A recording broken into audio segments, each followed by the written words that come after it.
Starting point here on Hack the Box is exactly what it sounds like. It's a place for beginners to start, or for anybody who's just trying to get familiar with Hack the Box to start. Hack the Box also has what's called the Hack the Box Academy, which is a platform that's got interactive books, if you will, where there's vulnerable targets built into sections of these interactive books, or what they call modules.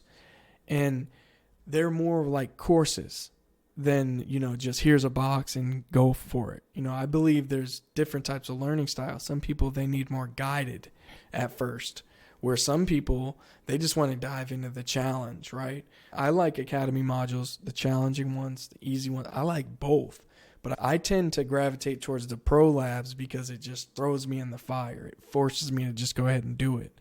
The modules are like that in a sense because you're reading and then you read the concept and then it's like, here's a target you can spawn at the bottom to test your ability before you can get credit for that section. And it's really cool because Hack the Box has started, it makes sense. They've started to release certifications, industry recognized certifications. So CPTS is one that's getting big and popular. CBBH, you can see people on LinkedIn, they're sharing their progress, they're sharing their journey, they're sharing their completion.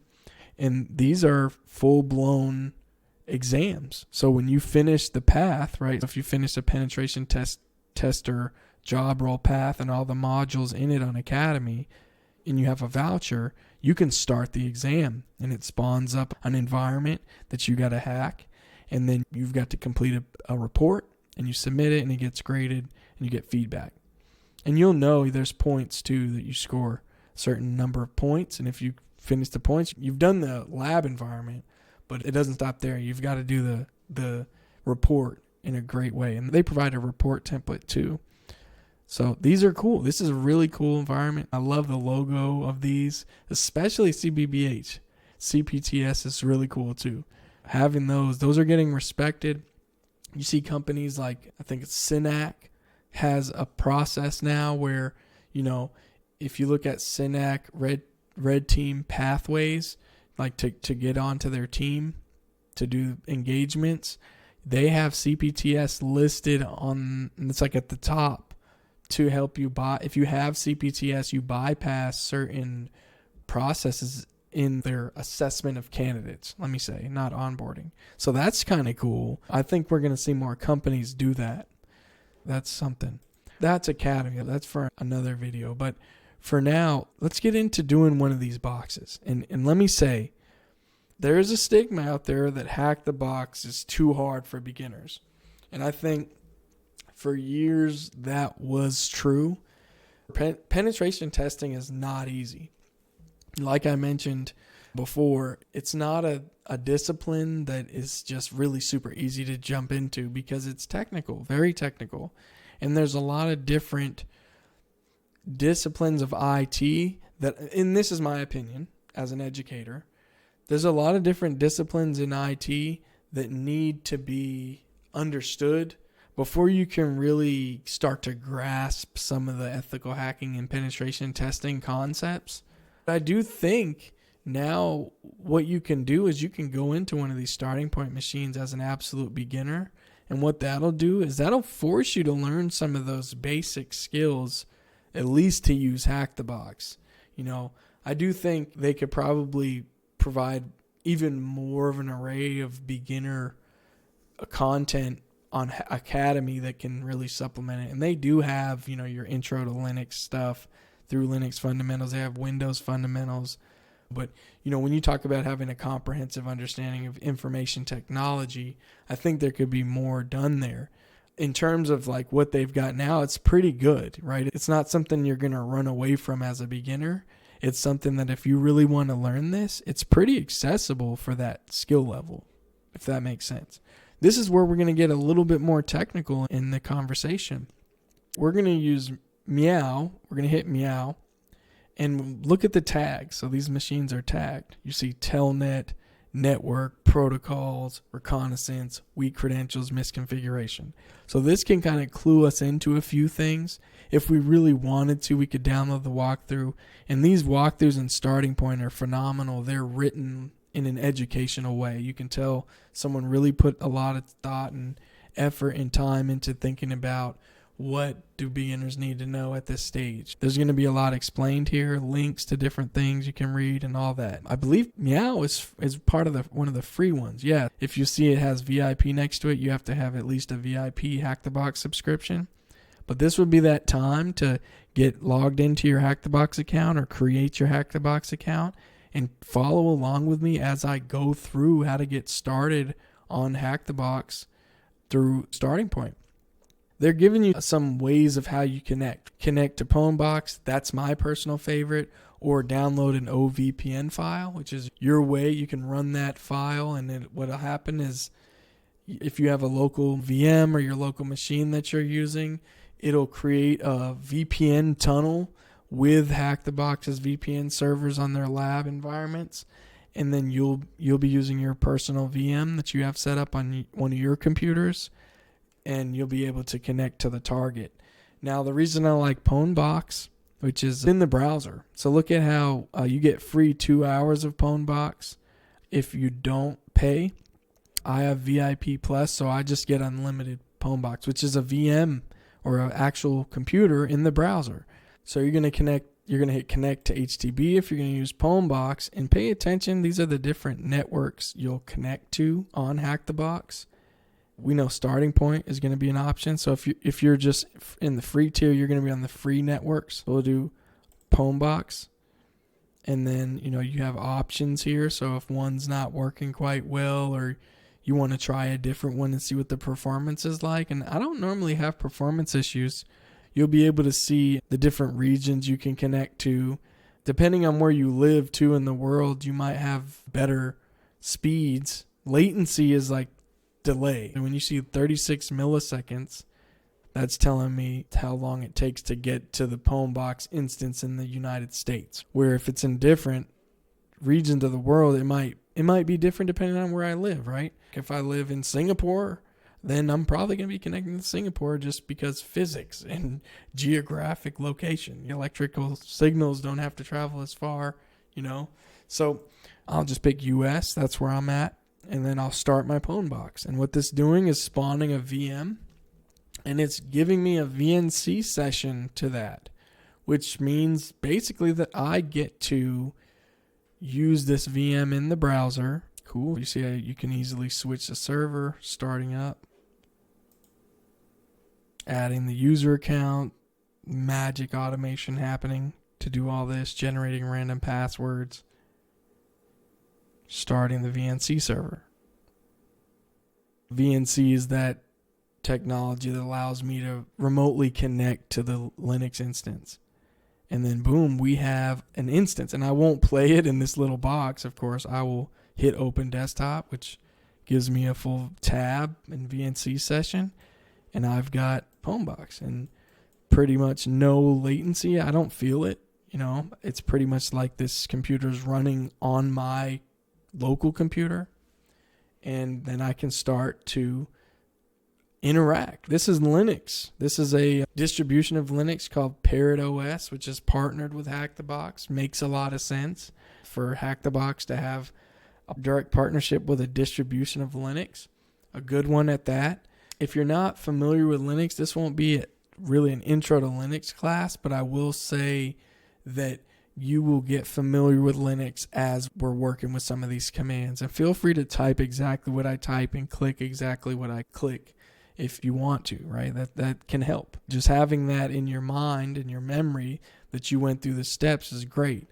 But I would ask you that if you do that, try after the video to do that yourself, if that makes sense, without the video. And see if you can duplicate those steps. Because some of you can. I know me, if I watch a walkthrough, if it was engaging enough, I can do the steps after. So videos do have an impact, I believe, as a learning tool. But either way, let's open up our terminal, which is the application that allows us to access the command line interface of Linux, which is where the magic happens in using a Linux system. What you see in front of you is and we can zoom in so it's bigger. I'm going up here to view. So if you're ever doing a live stream or something, you may want to do this, because keep in mind, the people watching, this font may not look as big to them as it does to you.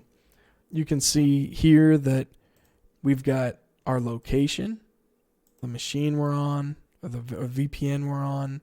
This is our Pwnbox IP address. This is our username, and then the host name, of course. Then what we need to do is we have to spawn our target. Don't forget to spawn your target, because if you're just starting out in this, it's a lot. You're like, wait, hold on. I'm in the browser, but I'm also on HackTheBox's network, and I'm on my network too. What? I get that, because this is where networking can be really critical. And we can talk about networking as we do this. But, you're on currently right now as you're watching this video, you're probably on at least 2 computers, right? You're on your computer that you're watching this video on, and you're in a browser logged into HackTheBox where you spawned a machine that's not running on your computer. It's running on a HackTheBox owned system, and you are able to connect to that HackTheBox owned system from your computer. Essentially, your computer in your browser right now is like a terminal accessing HackTheBox's system when you're using Pwnbox. I'll do a whole thing about setting up your own VM to do this too. Let's go ahead and spawn our target, because that's the other part of using HackTheBox, is knowing you need to spawn your target. Because I will admit there have been some late nights where I'm trying to hit a box that's not on. I'm like, Nmap this and blah, blah, blah. And I'm trying to get to something that's not on. And I just go back and I click my tab. I'm like, or I have 2 monitors. I recommend 2 monitors. This switching between tabs thing is not ideal. Nor would it be if I snapped it into the corner of the screen. It wouldn't be great. I have a screen on my right side, screen on my left, and I'll have the box details on the left or something I'm Googling on the left, and the actual box that I'm hacking and the VM and stuff on the right. I recommend, you'll see some people on social media, you can see it on wherever you want. You'll see it like multiple monitors, stacks of monitors. I'm good with 2. I can do 2. Let's spawn it. You just hit spawn. It's going through a similar process. It's getting an IP. It's spawning. It's a VM. It's becoming accessible over the network. And as soon as this is done spawning, it's going to give us an IP address, and that's where we move forward. You can look and see that there's tasks. You have questions that are guiding questions. They can help you have some direction. As you move throughout the tiers in starting point, these get more difficult. As you try to do them without the walkthrough, what you'll notice is that these guiding questions are going to send you down some learning rabbit holes where you got to learn about something, deeper than the last concept you might have learned. And this one, I can tell you, is quite an easy machine. What does the acronym VM stand for? I'll let you answer that. I'm not going to give away the answers, but I'm pretty sure you know what that stands for. If you don't, Google it. This is the time where you pop open a tab in Google and you type it in. This IT world is largely becoming virtualized. What are we doing next? Let's see what the task 2 wants us to do. And you don't have to do it this way. You could have just tried stuff and got it. But if you're sort of trying to learn this from scratch, you could say, what tool do we use to interact with the operating system in order to issue commands via the command line, such as the one to start our VPN connection?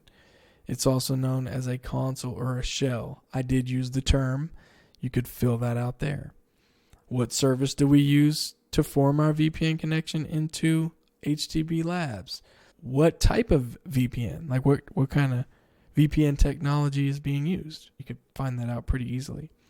What is the abbreviated name for a tunnel interface in the output of your VPN boot up sequence output? This is not as Googleable.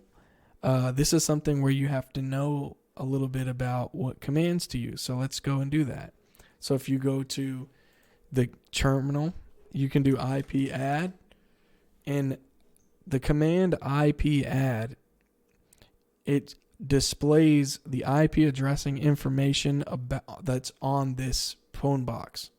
So all the different network adapters, a loopback adapter is normally used for troubleshooting purposes, and every machine has a loopback. You might have seen before, there's a floor mat I've seen that has, there's no place like 127.0.0.1. The loopback address is home.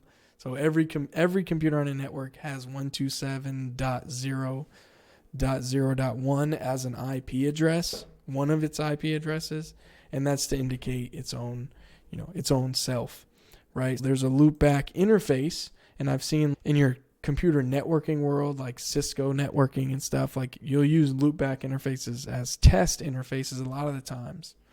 Ethernet, that's like this system has an Ethernet interface. It has another one. Oh, this one might be of interest to you, because when you are setting up a VPN, it has to create a tunnel interface. So you'll have your interface that puts you on your regular IP network, and then you'll have a tunnel interface if you have a VPN connection, because that VPN is a virtual private network in that it has multiple network interfaces connected to it with IP addresses that are on that network. Cool. Does that make sense? What's an IP address? An IP address is an identifier for a computer. I have a whole series of videos on IP addressing. If you want to check those out on my YouTube channel, it's Practical Network Fundamentals is my course, and there's IP addressing on there. Just know that for now, the IP address has 4 octets. It's in dotted decimal format, and it is like a phone number for your computer. So every computer has one. Yours does right now. If you're watching this, you have an internet connection. Your computer has an IP. Your phone has an IP. If you have a smartphone and it connects to the internet, you have an IP address on that. Maybe multiple. As you can see here, Pwnbox has multiple. Notice how you can see my public IP address on my Pwnbox here. Why do you think it needs a public IP address? You can let me know in the comments. Think about it. Contemplate. How are we accessing it right now? Because it has a public IP. That's the only way we're able to access this over the internet, is because it has a public IP address, which means it's public facing. If I don't want to see all that green text in my face, I can clear it and get a blank terminal. So we looked at the IP. We looked at our IP. We know that this machine has an IP.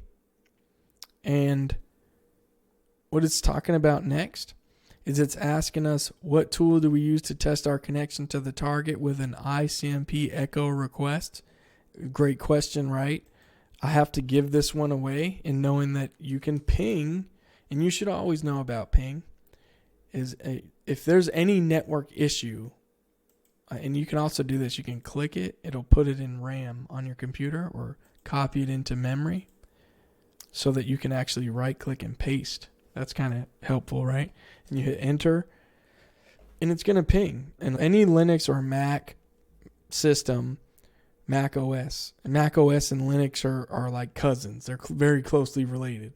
And you ping the IP, it's going to try to ping it forever until you tell it no. Now, we could have told it, I believe it's ping. We could do -C and we tell it 4. Yeah, it's going to only do it 4 times and then stop. You see how it did that? Now, in Windows, if you opened up Windows right now and you ping 1.1.1.1 or 8.8.8.8, it's going to ping it 4 times. In Windows, it's pre-programmed. The ping command, because ping's a command, it just uses ICMP, which is a protocol. When it sends that traffic out on the network, it's using that ICMP protocol, but the tool ping is executable on the computer. It's a program on the computer that runs and uses ICMP. So ping is to test connectivity. If we were trying to ping, like I was joking earlier about how sometimes there has been late nights where I'm trying to attack a machine that's not on. It's like, well, this thing's not vulnerable. What's going on, Hack the Box? It's because I didn't hit start machine for some reason. Ping is the first thing you want to do on Hack the Box. It is possible that in the real world, you might ping something and it won't reply, but it's still up. And the firewall might be blocking the ping. You might have to allow, if you want to use ping for legitimate purposes to test and stuff, which is a legitimate purpose, you would want to allow ICMP in through the firewall. What is the name of the most common tool for finding open ports on a target? If you're studying ethical hacking, cybersecurity, this is going to be in the curriculum. It's going to be in the textbook. It's going to be in the videos. And I can tell you what it is. It's going to be Nmap, right? And I'm going to show you how to use it using a very, very common series of commands. We're going to do nmap-sc-sv. Just type this out with me, and then I'll explain what those are. Click that, and you paste, of course. And Nmap's network mapper. It's actually a famous tool now. It's in movies. It's a movie star. If you looked and you've ever seen the movie Elysium, it's with Matt Damon. There's a space station in the orbit of Earth that's just glamorous. You're rich. If you're rich and elite, you live on Elysium. If you're poor and sick and you're working class, you live on Earth. Because Earth's, in this movie, Earth's like this overpopulated place. And people are trying to break into Elysium because the rich have these beds that heal any sickness. And Nmap was used in one scene where Matt Damon is getting like a exoskeleton mech thing put into his body. And they're using Nmap. Nmap's in a bunch of different things. You see it on Mr. Robot.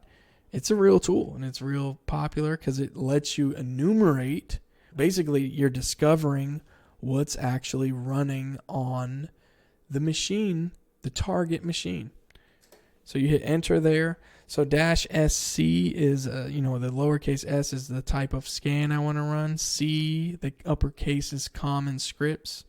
Then I do I want to attach another option or flag to that. The -sv, capital V, is version. So it's going to try to detect versions. And then -pn is null scan. So it's not going to ping. And Nmap's not going to ping.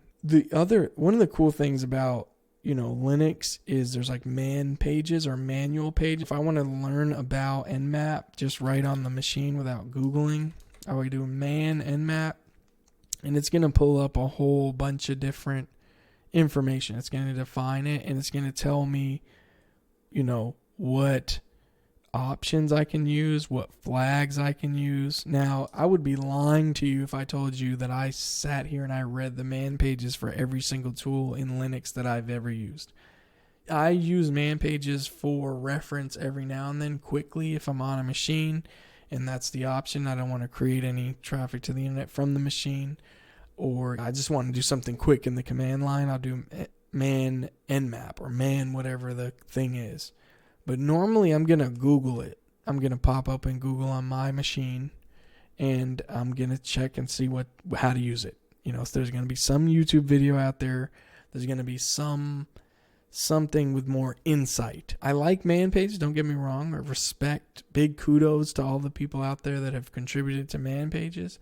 But I'm saying they're not the most engaging learning material to use. It's not written like a textbook or an engaging video series or something, or a module. It's just for reference. This is what this thing does, and here's how to use it. It's not really trying to teach you how to use it in a sense. It's still useful for reference. So I'm not against them. I'm just not going to tell you that I use them all the time for, when I want to learn a tool, that I'm like reading it from first line to the last. We did the scan.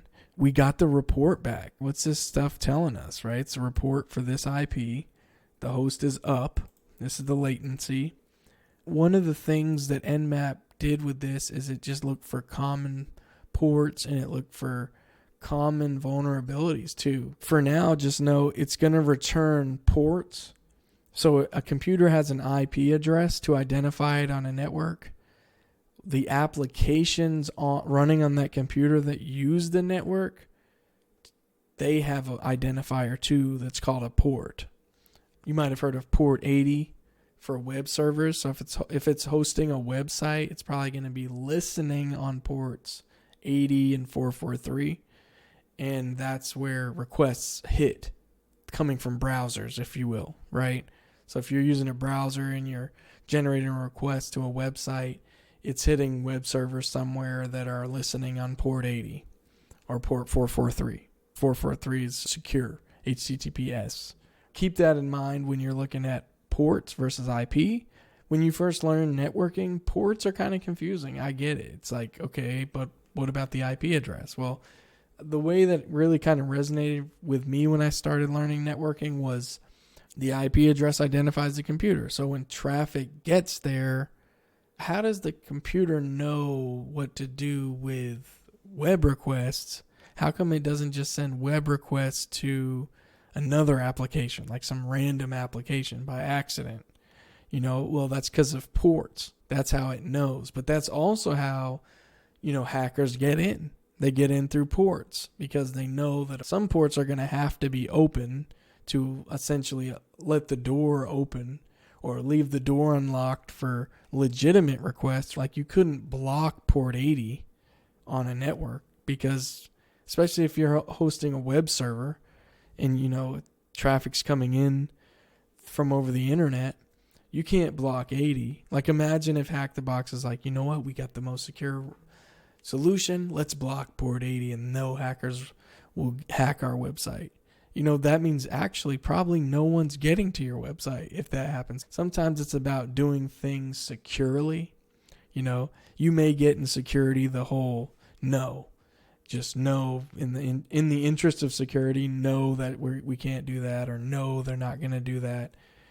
I would say as a cybersecurity professional, it's really not our job to hinder business function or critical business function.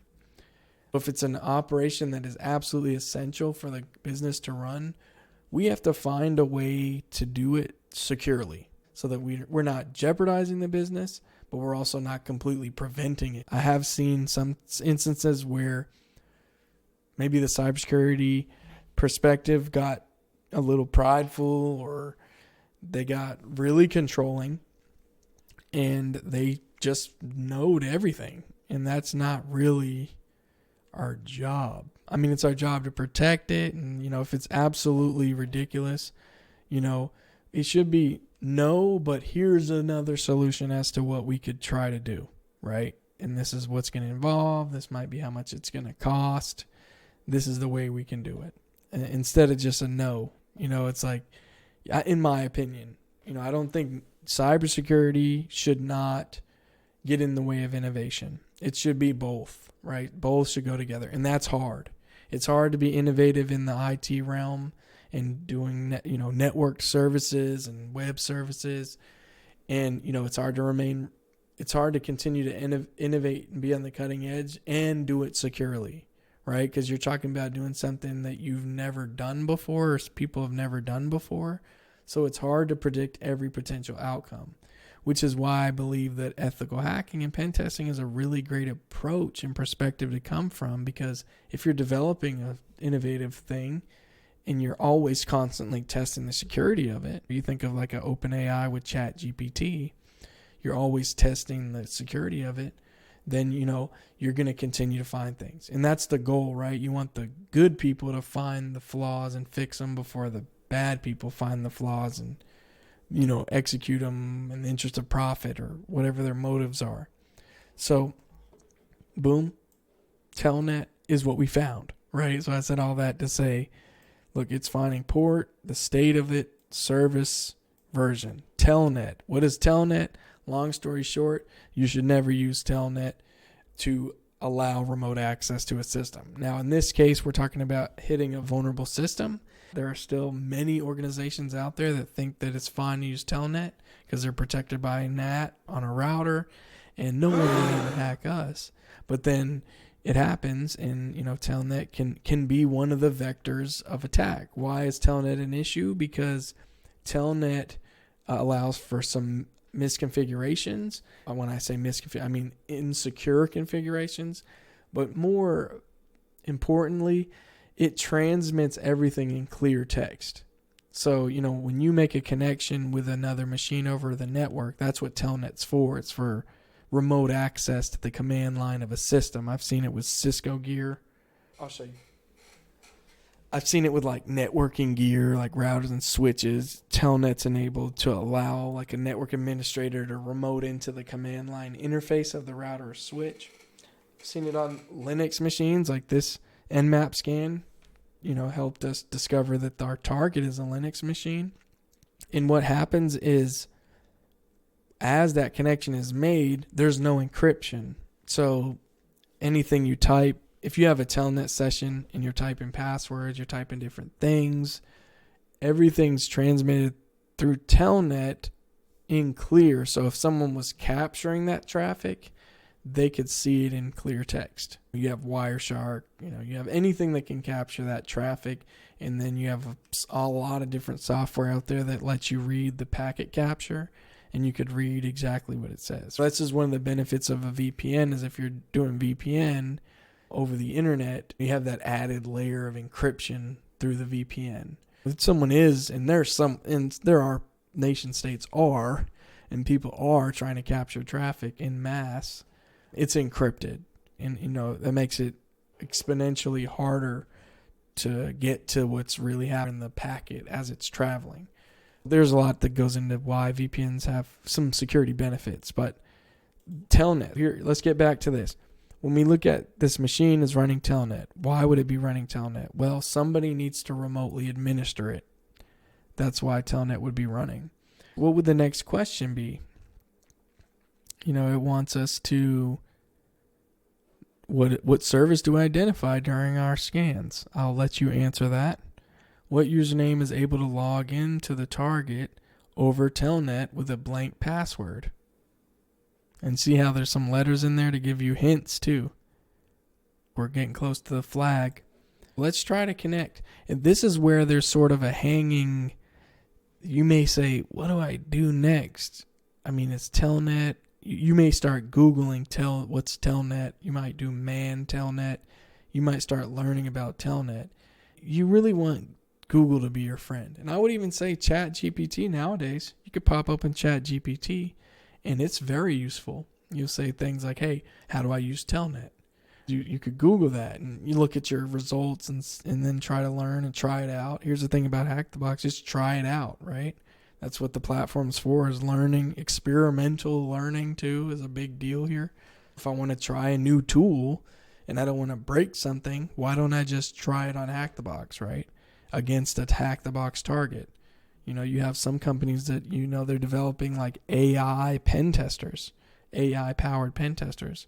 And they're running their pen tests, their AI pen testers and their automations on Hack the Box, because why not? Because it's like a lab environment that they built already, so why not do that? I've had many moments where I was like, that's a kind of a cool exploit for Active Directory. Let me spin up a box on Hack the Box I know is Active Directory. Or, hey, I've got an interview and they want me to present on password attacks, or what's the danger of a brute force password attack. And you can do that on Hack the Box. It's such a cool thing that it's there. So you do Telnet, and then we type the IP address. Enter. It's trying to connect. How do we know if we're connected or not? We can do ls. dir.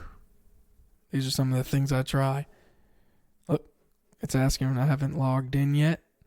So it says ls. I was being impatient. So notice how I put ls in my login field here, and then password. I'm going to just disconnect that. I did Control-C on my keyboard to do a terminate sequence. Since in the command line, your mouse isn't that useful unless you're like copying and pasting. And I'm not getting into tmux, which is another thing. You'll learn about tmux later. So we're hitting enter, and then we're waiting for our prompt to log in. Usually most systems you need to authenticate to access the system. And authenticate is you're logging in as a user. It's Linux, but it probably has the user account called root, which is if you can get on root, you have the ultimate system privileges over a Linux machine. And, That's where hackers are trying to get. They want root access because, on HackTheBox, we want root access to a machine because that's where the root flag is. And that's where you own the whole system, is through root. I am root. Guardians of Galaxy's reference. We do root. It let us in without a password. That's a problem. SSH is the better alternative to Telnet. If you see Telnet, you've got to get it out of there. They're probably on some old technology if they're using Telnet. I've never come across an implementation where Telnet's used to remotely administer a system, and that was acceptable in this day and age. To me, that is unacceptable. And of course, we're on HackTheBox, so these are vulnerable machines. I like to think about it within the context of what's happening in the real world. A lot of these box creators are creating machines and challenges based on their experience coming across boxes that had that. You may come across machines that look a lot like HackTheBox machines. You might be looking for a flag, and remember, it's real life. But so we see root at Meow. How do we know we're not on our machine anymore? Because we are on our machine. If I opened up a new tab, this is my box, but because we logged in, we started a session with the remote machine. And if we want to understand Linux, the prompt at command line, it's root is your username before the @ symbol. After that is the host name of the device. Cool. Squiggly line here, tilde is the home directory. You'll have your own little folder in there where desktop and documents is. In Linux, the user has their own workspace, if you will, and environment to work within in those directories. Pound usually means we're root. If you see a pound sign, If this was a different user, let's say it was called Jen or something, or Jim, and we logged in at Jim at Meow, then we could do ID and we could see what kind of privileges we have. But we know we're root. So once we have root, where do we go? We go ls, and there's flag.txt. You would cat flag.txt. And when you hit enter, it will output whatever's inside of that text file. And that would be your flag. And you would take that flag, copy it, go in here and paste it there, and you would be done with Meow. Amazing job on that. I hope this was a good beginner's guide, and I hope you're getting your start and your rhythm with this. I'll go through some other boxes in future videos just to get a little bit deeper into the technical weeds, but this is HackTheBox. If I had to give you some homework after you watch this, I would say obviously do Meow. Try to do it with my video and walkthrough, and then do it without, just off the top of your head. Spawn it again and walk through those things without maybe even looking at the questions. Do these modules on HackTheBox Academy. These are free. When you sign up for HackTheBox Academy, you get some free cubes that you can spend on modules. And these modules have some challenges. In addition to what's listed here, getting started is phenomenal. This is a phenomenal module. Setting up's good. Gives you a nice overview. This is a good one just to get familiar with a lot of the different options of Nmap, and it has a pretty cool skills challenge. But getting started of the three is fantastic, I will say. It's going to force you to learn a lot. You may hit a wall, so feel free to reach out in the HackTheBox Discord. Message me on any of the platforms that you know me on, LinkedIn, whatever. If you need help or nudges on getting started. I think they also have mentoring built into Academy. If you have a silver annual subscription, what you can do is if you get challenge questions on Academy wrong more than 3 times, it prompts you to enter into some like a one-on-one challenge question mentoring process that's integrated with Discord. So get on Discord. If you don't know what Discord is, let's talk, as weird as this sounds, in this age, if you don't know Discord, where you're living under a rock. No, I'm kidding. Sorry. I know you can't know everything, but Discord is very cool. It started out as like a gaming chat system where people just, if they didn't have a good voice system, it evolved beyond just gaming and is now like this awesome social network. And you can hop in the HackTheBox Discord and you're in this big chat server, and you don't have to do audio, video, or any of that. You can do just text, and you can throw screenshots in there. You can ask questions like, hey, look, I'm stuck on this, and never feel ashamed to do that. I think it's a great supportive community. Very self-policing. Every now and then you get someone drop in there that's talking nonsense, and they don't last in there long, meaning they may get booted out. You know, there's rules. Hackthebox definitely moderates that closely. They have a good community team that's always watching for any abuse or irresponsible chatting, if you will. I don't see it a lot for the most part. And if it is there, it's not staying long. Usually they'll get kicked. And if you are acting a fool in that server and it's not for the betterment of others, you can get banned from Hackthebox platform through your conduct in Discord, which makes sense, right? Because it's like hanging out. There's other people in there, right? That's other people on the other side of that, even if you can't always see their faces. Discord's cool, free. Come on now. The Discord to get it, the Hackthebox server is free. So, I mean, come on now. That's awesome. Discord's great. I want to use it for everything. I no longer want to use phone, calling, texting. I want to use Discord for everything, but not everybody's on there yet in terms of just the general population of people, in the security community and learning communities all over Discord. Check that out. Get in Hackthebox, and I will see you in the next video.